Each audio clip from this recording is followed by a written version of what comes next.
10 days after saying "I do" in a fairy tale wedding, a 26-year-old groom vanished from a luxury cruise ship in the middle of the night.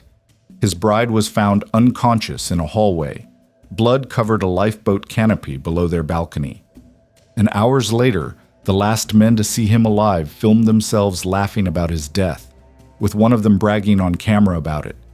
20 years later, no one has ever been charged, and one of those suspects, he's now dead too. George Smith had everything going for him. He was 26, good-looking, funny, and about to take over his father's successful liquor store in Greenwich, Connecticut. His dad would later say George was the kind of guy who could make you laugh all night over a couple of beers, the kind of guy girls fell over themselves for. And on June 25th, 2005, that charmed life reached its peak. George married Jennifer Hagel in a stunning cliffside ceremony in Newport, Rhode Island. Picture it, the ocean stretching out below them, their families watching as they exchanged vows. Everyone said it looked like something out of a movie, a storybook wedding for what was supposed to be a storybook life. 4 days later, the newlyweds boarded Royal Caribbean's Brilliance of the Seas in Barcelona, Spain. They were kicking off a 12-day Mediterranean cruise, stops in the French Riviera, Florence, the Greek islands. Everything a young, wealthy couple could dream of for a honeymoon. And for the first few days, it was exactly that, a dream.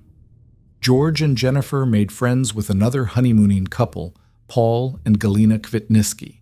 They explored ports together, gambled in the ship's casino at night, and soaked up the Mediterranean sun. During a stop in Florence, George picked up a bottle of absinthe and smuggled it back onto the ship. A little something extra for the party, but here's where the story takes its first dark turn. On that same cruise were 4 young men who would become central to everything that followed. Josh Askin, a 20-year-old college student from California traveling with his wealthy family, and 3 Russian-American guys from Brooklyn, Greg Rosenberg, his cousin Zach, and their friend Rusty Kaufman. Now, these weren't exactly model passengers. Before George even crossed paths with them, the ship's crew had already documented complaints, sneaking liquor on board, smoking where they shouldn't, verbally abusing staff. One security guard caught them drinking by the pool at 4 a.m. and noted that Greg was shouting, "Nobody can stop me," while dropping F-bombs at anyone who looked his way. These were the guys George Smith would spend his final hours with. On July 4th, 2005, George and Jennifer had a beautiful day exploring Mykonos, Greece, one of George's favorite places in the world. They came back to the ship, had a romantic dinner at a fancy steakhouse, and toasted to their future together. George smoked a cigar on their balcony as the sun set over the Aegean Sea. It was the last peaceful moment of their honeymoon. That night, around midnight, George and Jennifer headed to the casino. She played blackjack. He played craps. And at some point during the evening, George ended up at the same table as Josh Askin and the Russians. The casino's security cameras captured George that night, smiling, having fun, completely unaware that in just a few hours, he would vanish forever. What happened between midnight and dawn on July 5th would become one of the most debated mysteries in cruise ship history. A night filled with drinking, arguments, strange behavior, and ultimately, blood. But before I tell you what the evidence shows, you need to understand something. Almost everyone involved in what happened next has a different story.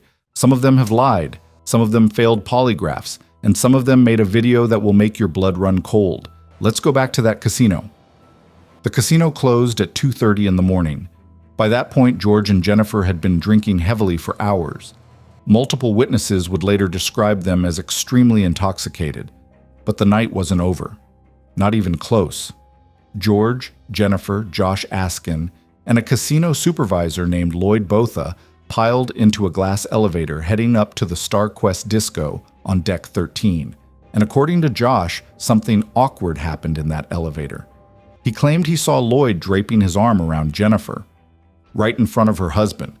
Now, whether that actually meant anything is up for debate, but what isn't debatable is what happened next. Witnesses at the disco said George and Jennifer got into an argument, a bad one. According to Rusty Kaufman's lawyer, Jennifer kicked George in the groin and stormed out of the club. Other passengers confirmed the couple was fighting and that Jennifer drunkenly left around 3:30 a.m. Meanwhile, George stayed at the disco with Josh and the Russians. The bartender remembered Greg Rosenberg ordering 4 vodka shots and passing them around. They were also drinking that absinthe George had smuggled aboard. By the time the bar closed, George could barely stand. Josh Askin would later say George was slumped over in a chair. So around 3:52 a.m., the 4 young men helped George back to his cabin.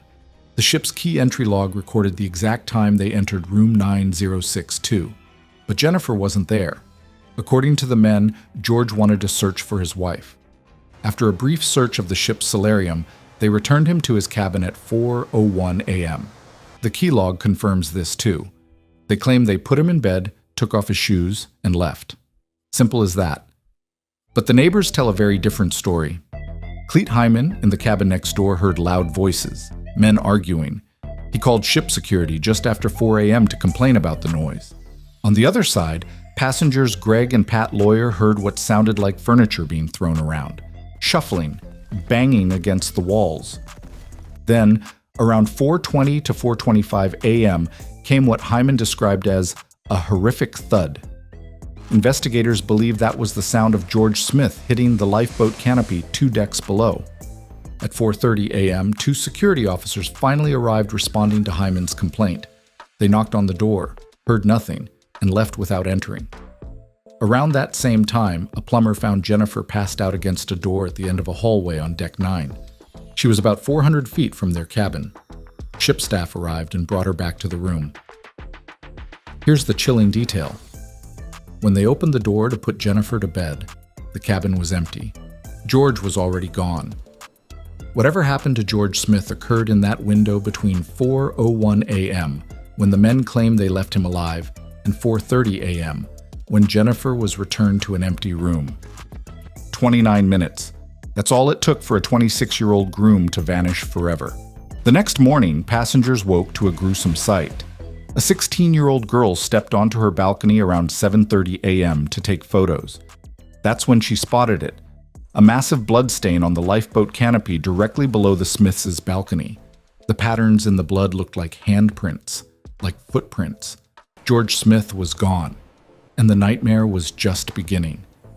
Here's what should have happened when George Smith went missing.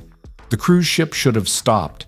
They should have launched lifeboats, searched the water, done everything possible to find a missing passenger. Here's what actually happened. Nothing.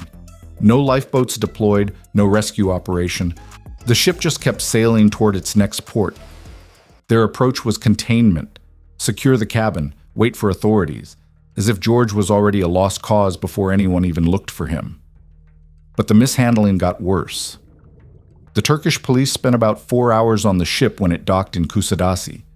They collected some samples, took fingerprints, interviewed the 4 men, then they handed everything to American authorities. International waters. Complicated jurisdiction. Not their problem anymore. 2 days after George disappeared, an 18-year-old female passenger came forward with a horrifying allegation. She claimed she was harassed by Greg Rosenberg, Rusty Kaufman, and Jeffrey Rosenberg while blacked out drunk. They had filmed it. When Royal Caribbean met with the Rosenberg family, their internal notes described the scene as Rosenberg family out of control, Russian family all screaming. The ship kicked all of them off in Naples. Nobody was ever charged for the assault. George's family refused to let the case die. His parents and sister Bree hired attorney Mike Jones, who spent years fighting Royal Caribbean for internal documents. In 2006, Jennifer's family hired Dr. Henry Lee, the legendary forensic expert from the O.J. Simpson case, to examine the cabin. He said he found evidence but couldn't reveal what. When he wanted to conduct a dummy experiment to test how a body would fall from the balcony, Royal Caribbean blocked him. Why would a cruise line prevent an experiment that might prove their passenger's death was an accident? On July 29, 2005, the FBI officially took over the investigation. By 2010, Mike Jones finally obtained those internal documents, and they destroyed the suspect's alibi completely. The 4 men claimed they ordered room service after dropping George off, but the ship's records showed no food was ever delivered. Room service had been cut off to their cabin because of their bad behavior. They lied about something so easily verified. Then came the polygraphs. Josh Askin failed his FBI polygraph. Rusty Kaufman failed his too. Greg Rosenberg's came back inconclusive. He blamed his ADHD. Meanwhile, Jennifer? She passed. The FBI never considered her a suspect, but the most damning evidence was a video. Hours after George went overboard, the three Russians filmed themselves on the ship. They passed a camera around, joking and laughing about George's death. At the end, Greg Rosenberg stands up, flashes gang signs, and says, "Told you I was gangsta." Someone on the tape says, "We gave that guy a paragliding lesson without a parachute." The FBI has had this video for 20 years. And yet, on January 9th, 2015, the FBI officially closed the investigation. Not enough evidence to prove murder, they said. His death may have been an accident. The Smith family was outraged, disgusted. They'd spent a decade fighting, and this was their answer? But they weren't done. And 4 years later, one of those suspects would meet a violent end of his own. So what actually happened to Brandon Swanson that night? 17 years later, nobody knows for certain, but theories have emerged, each trying to explain the impossible. The most widely accepted theory among law enforcement is that Brandon fell into the Yellow Medicine River or one of the surrounding waterways. The bloodhound evidence supports this. Brandon had mentioned hearing water during his call. The temperature that night was around 40 degrees, cold enough that if he'd fallen in, gotten out, and continued walking in wet clothes, hypothermia could have set in quickly. This theory suggests his body was carried downstream or became lodged somewhere that searchers simply haven't found yet.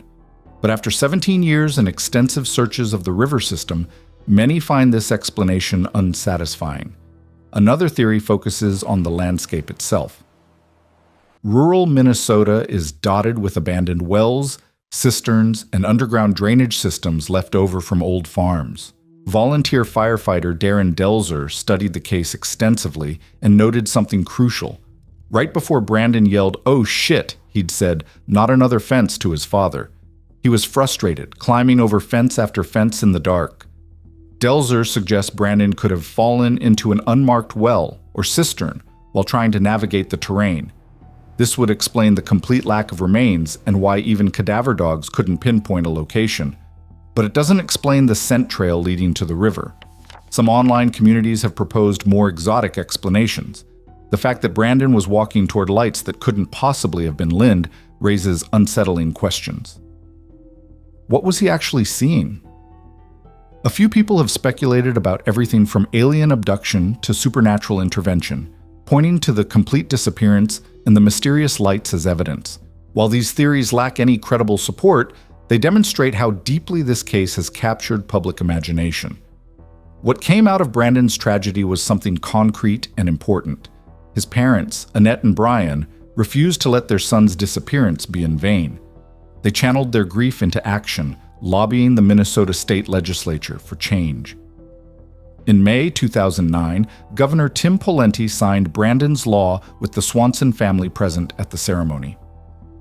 The law passed unanimously in the House and overwhelming in the Senate. It requires law enforcement agencies in Minnesota to immediately investigate missing persons cases involving adults, particularly when dangerous circumstances are suspected. Before Brandon's law, police could delay investigations of missing adults, assuming they'd left voluntarily. Brandon's case proved how deadly that assumption could be. The law has since saved lives by ensuring faster responses during those crucial first hours when someone goes missing. Today, Brandon Swanson remains on the FBI's missing persons list. His case is still open, tips still come in, his family still searches for answers. The fields around Porter, Minnesota still hold their secrets. Brandon would be 36 years old now. Somewhere out there, in those 122 square miles of farmland, rivers, and forgotten wells, the truth is waiting. Until that day comes, Brandon Swanson's disappearance remains one of the most haunting unsolved mysteries in American history. A young man who vanished mid-sentence while his father listened helplessly on the other end of the line.